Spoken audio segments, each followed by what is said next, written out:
ನೀವು ಪತ್ರಕರ್ತರಾಗೋ ಆಸೆ ಇದೆಯಾ? ಹಾಗಿದ್ರೆ ನಮ್ಮ ಆನ್ಲೈನ್ ಜರ್ನಲಿಸಂ ಕೋರ್ಸ್ ನಿಮಗೆ ಯೂಸ್ ಆಗ್ಬೋದು.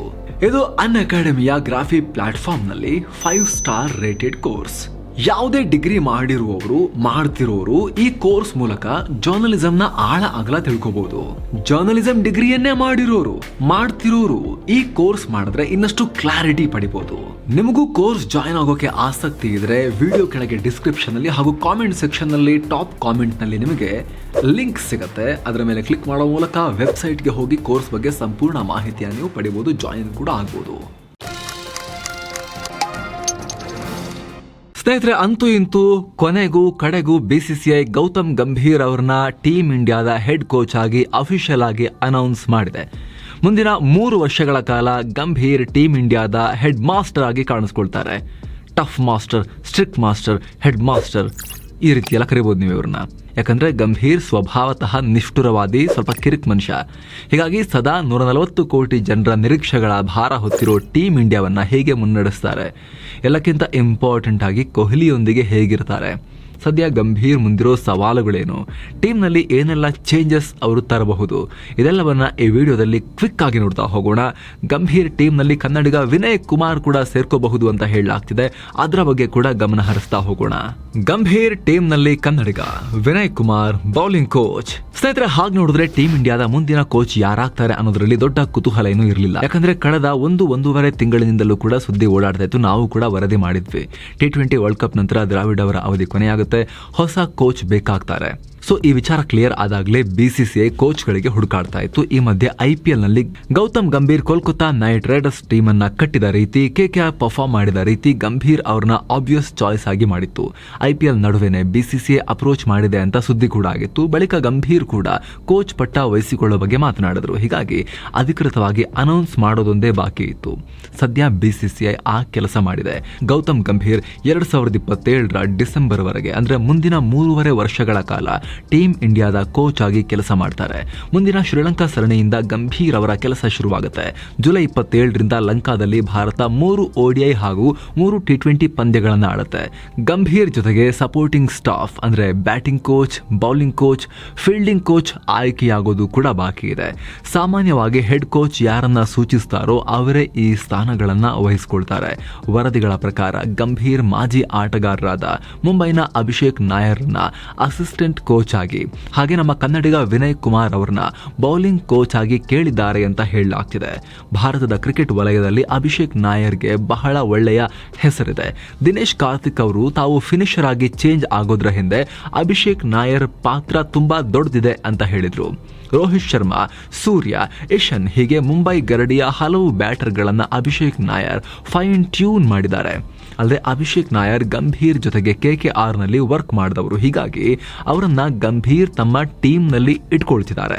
ಆದ್ರೆ ಅವರನ್ನ ನೇರ ಬ್ಯಾಟಿಂಗ್ ಕೋಚ್ ಮಾಡ್ತಾ ಇಲ್ಲ, ಬದಲಾಗಿ ಅಸಿಸ್ಟೆಂಟ್ ಕೋಚ್ ಆಗಿ ತಗೋತಾರೆ. ಬ್ಯಾಟಿಂಗ್ ಕೋಚ್ ರೋಲ್ ಅನ್ನ ಗಂಭೀರೇ ನಿಭಾಯಿಸ್ತಾರೆ ಅಂತ ಹೇಳಲಾಗ್ತಿದೆ. ಇನ್ನು ವಿನಯ್ ಕುಮಾರ್ಗೆ ಕೋಚಿಂಗ್ ಮಾಡಿ ಹೆಚ್ಚಿನ ಎಕ್ಸ್ಪೀರಿಯನ್ಸ್ ಇಲ್ಲ, ಆದ್ರೆ ಡೊಮೆಸ್ಟಿಕ್ ನಲ್ಲಿ ದಿ ಬೆಸ್ಟ್ ಬೌಲರ್ ಮತ್ತು ದಿ ಬೆಸ್ಟ್ ಕ್ಯಾಪ್ಟನ್. ಅವರ ಕ್ಯಾಪ್ಟನ್ಸಿಯಲ್ಲಿ ಕರ್ನಾಟಕ ತಂಡ ರಣಜಿ, ವಿಜಯ್ ಹಜಾರೆ, ಇರಾನಿ ಕಪ್ ಹೀಗೆ ದೇಸಿ ಕ್ರಿಕೆಟ್ನ ಟಾಪ್ 3 ಟೂರ್ನಿಗಳಲ್ಲಿ ನಿರಂತರ 2 ವರ್ಷಗಳ ಕಾಲ ಚಾಂಪಿಯನ್ ಆಗಿತ್ತು. ಈಗ ಬೌಲಿಂಗ್ ಕೋಚ್ ಹುದ್ದೆಗೆ ಅವರ ಹೆಸರು ಕೇಳಿ ಬರ್ತಿರೋದು ಕನ್ನಡಿಗರು ಖುಷಿ ಪಡುವಂತ ವಿಚಾರ. ಈ ಹಿಂದೆ ವಿನಯ್ ಕುಮಾರ್, ಗಂಭೀರ್ ಒಟ್ಟಿಗೆ KKR ನಲ್ಲಿ ಆಡಿದ್ರು ಕೂಡ, ಹೀಗಾಗಿ ಆ ಅಂಡರ್ಸ್ಟ್ಯಾಂಡಿಂಗ್ ಇರಬಹುದು. ಆದರೆ ಈ ವಿಚಾರ ಇನ್ನು ಕೂಡ ಕನ್ಫರ್ಮ್ ಆಗಿಲ್ಲ. ಬೌಲಿಂಗ್ ಕೋಚ್ ಸ್ಥಾನಕ್ಕೆ ತಮಿಳುನಾಡಿನ ಲಕ್ಷ್ಮೀಪತಿ ಬಾಲಾಜಿ ಹೆಸರು ಕೂಡ ಕೇಳಿ ಬರ್ತಾ ಇದೆ. ಇವರು ಕೂಡ KKR ನಲ್ಲಿ ಗಂಭೀರ್ ಜೊತೆಗಿದ್ದವರು. ಇನ್ನು ಫೀಲ್ಡಿಂಗ್ ಕೋಚ್ ಸ್ಥಾನಕ್ಕೆ ದಕ್ಷಿಣ ಆಫ್ರಿಕಾದ ಲೆಜೆಂಡ್ ಜಾಂಟಿ ರೋಡ್ಸ್ ಹೆಸರು ಕೇಳಿ ಬಂದಿತ್ತು. ಆದ್ರೀಗ ಈಗಿರೋ ದಿಲೀಪ್ ಅವರನ್ನೇ ಕಂಟಿನ್ಯೂ ಮಾಡಲಾಗುತ್ತೆ ಅಂತ ಹೇಳಲಾಗ್ತಾ ಇದೆ. ವಿಶ್ವಕಪ್ ಜಯ, ಕೊಹ್ಲಿ, ರೋಹಿತ್ ನಿವೃತ್ತಿ, ಗಂಭೀರ್ ಅರ್ಧ ಕೆಲಸ ಸರಳ. ಟೀಮ್ ಇಂಡಿಯಾದ ಉಳಿದ ಕೋಚ್ಗಳಿಗೆ ಹೋಲಿಸಿದ್ರೆ ಗಂಭೀರ್ ಜಾಬ್ ಸ್ವಲ್ಪ ಈಸಿ ಆಗಿದೆ ಅಂತ ಹೇಳ್ಬೋದು. ಯಾಕಂದ್ರೆ ಟೆಸ್ಟ್, ODI, T20 ಮೂರಲ್ಲೂ ಕೂಡ ಒಂದು ಯಶಸ್ವಿ ಟೀಮ್ ಅನ್ನ ಗಂಭೀರ್ ಕೈಗೆ ತಗೊಳ್ತಾ ಇದ್ದಾರೆ. ಕಳೆದ ವರ್ಷ ಭಾರತ ಟೆಸ್ಟ್ ಚಾಂಪಿಯನ್ಶಿಪ್ ಫೈನಲ್ ಹಾಗೂ ODI ವರ್ಲ್ಡ್ ಕಪ್ ಫೈನಲ್ಗೆ ಹೋಗಿತ್ತು. ಈಗ T20 ವರ್ಲ್ಡ್ ಕಪ್ ಗೆದ್ದಿರೋದ್ರಿಂದ ಭಾರತ ICC ಕಪ್ ಗೆಲ್ತಿಲ್ಲ ಅನ್ನೋ ನಿರೀಕ್ಷೆಯ ಭಾರ ಇಲ್ಲ. ಜೊತೆಗೆ ರೋಹಿತ್ ಕೊಹ್ಲಿ T20ಗೆ ನಿವೃತ್ತಿ ಹೇಳಿರೋದ್ರಿಂದ ಗಂಭೀರ್ ಸ್ವಲ್ಪ ನಿರಾಳ ಆಗಿರಬಹುದು. ಯಾಕಂದ್ರೆ ಇಷ್ಟು ವರ್ಷ ಕಪ್ ಗೆಲ್ಲದೇ ಇದ್ದಾಗ ಸೀನಿಯರ್ ಆಟಗಾರರು ನಿಧಾನಗತಿಯಲ್ಲಿ ಆಡ್ತಾ ಇದ್ದಾರೆ, ಯಂಗ್ ಪ್ರತಿಭೆಗಳಿಗೆ ತಮ್ಮ ಜಾಗ ಬಿಟ್ಟು ಕೊಡ್ತಿಲ್ಲ ಅನ್ನೋದು ದೊಡ್ಡ ಕಂಪ್ಲೇಂಟ್ ಆಗಿತ್ತು. ಈ ವರ್ಷ ಕೂಡ ವರ್ಲ್ಡ್ ಕಪ್ ಗೆಲ್ಲದೆ ರೋಹಿತ್ ಕೊಹ್ಲಿ T20ಯಲ್ಲಿ ಮುಂದುವರಿತೀನಿ ಅಂತ ಹೇಳಿದ್ರೆ ಗಂಭೀರ್ ಟಫ್ ಡಿಸಿಷನ್ ಗಳನ್ನ ತಗೋಬೇಕಾಗ್ತಾ ಇತ್ತು. ಗಂಭೀರ್ ಹಿಸ್ಟ್ರಿ ನೋಡಿದ್ರೆ ಅದಕ್ಕೆ ಅವರು ಹಿಂಜರಿತಾನೂ ಇರಲಿಲ್ಲ ಅಂತ ಕಾಣುತ್ತೆ. ಆದ್ರೆ ಟೀಮ್ ಎನ್ವೈರನ್ಮೆಂಟ್ ಹಾಳಾಗೋ ಸಾಧ್ಯತೆ ಜಾಸ್ತಿ ಇರ್ತಾ ಇತ್ತು. ಆದ್ರೆ ಈಗ ವರ್ಲ್ಡ್ ಕಪ್ ಗೆಲ್ಲಿಸೋದ್ರ ಮೂಲಕ ಅವರು ನಿವೃತ್ತಿಯನ್ನ ಕೂಡ ಆಲ್ರೆಡಿ ಹೇಳಿ ಆಗಿರೋದು. T20 ಮಟ್ಟಿಗೆ ಗಂಭೀರ್ ಕೆಲಸವನ್ನ ಈಸಿ ಆಗಿದೆ. ಯಂಗ್ ಟೀಮ್ ಅನ್ನ ಅವರು ಇನ್ನಷ್ಟು ಬಲಿಷ್ಠವಾಗಿ ಕಟ್ಟೋಕೆ ಅವರಿಗೆ ಓಪನ್ ಗ್ರೌಂಡ್ ಇದೆ. ಯಾವುದೇ ಸವಾಲುಗಳು ಅವರಿಗೆ T20ಯಲ್ಲಿ ಇಲ್ಲ. ಕೊಹ್ಲಿ ಜೊತೆ ಶಾಂತಿ ಒಪ್ಪಂದ. ಕೋಚ್ ಹುದ್ದೆಗೆ ಕಾಲಿಟ್ಟ ಗಂಭೀರ್ರ ಮೊದಲ ಸವಾಲು ಹಾಗೂ ಮೊದಲ ಕೆಲಸ ಕೊಹ್ಲಿಯೊಂದಿಗೆ ಶಾಂತಿ ಒಪ್ಪಂದ ಮಾಡ್ಕೊಳ್ಳೋದು. ಯಾಕಂದ್ರೆ ಇಬ್ಬರು ಹೇಗೆಲ್ಲ ಕಿತ್ತಾಡ್ಕೊಂಡಿದ್ದಾರೆ ಅನ್ನೋದು ಇಡೀ ಜಗತ್ತಿಗೆ ಗೊತ್ತಿರೋ ವಿಚಾರ. ಇಬ್ರು ಕೂಡ ಅಗ್ರೆಸಿವ್ ಕ್ಯಾರೆಕ್ಟರ್ಸ್, ಗೆಲ್ಲಲೇಬೇಕು ಅನ್ನೋ ಮೈಂಡ್ ಸೆಟ್ ಹೊಂದಿರೋರು. ಹೀಗಾಗಿ IPL ನಲ್ಲಿ ಆಟಗಾರರಾಗಿದ್ದಾಗ, ನಂತರ ಗಂಭೀರ್ LSG ಮೆಂಟರ್ ಆಗಿದ್ದಾಗ ಫೀಲ್ಡ್ ನಲ್ಲಿ ಗಲಾಟೆ ಕೂಡ ಮಾಡ್ಕೊಂಡಿದ್ದಾರೆ.